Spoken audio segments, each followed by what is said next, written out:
Så man kan lika gärna bära med en gång. Och har två funktionärer bakom honom här i fall. Han trillar bakåt med vikten över bröstet. Ingen vidare.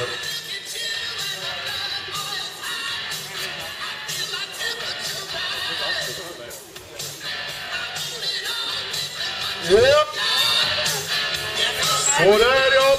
Nu går vi. Och den som går längst vinner alltså. Segrar man på, nu går man och så går man. Och sen när man tycker det är jobbigt så går man längre. Och där tyckte Andreas att det fick vara bra.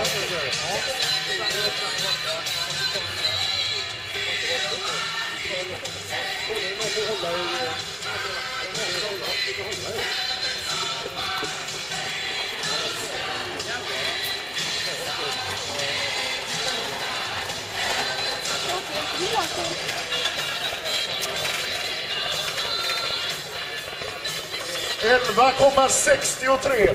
11 meter och 63 centimeter.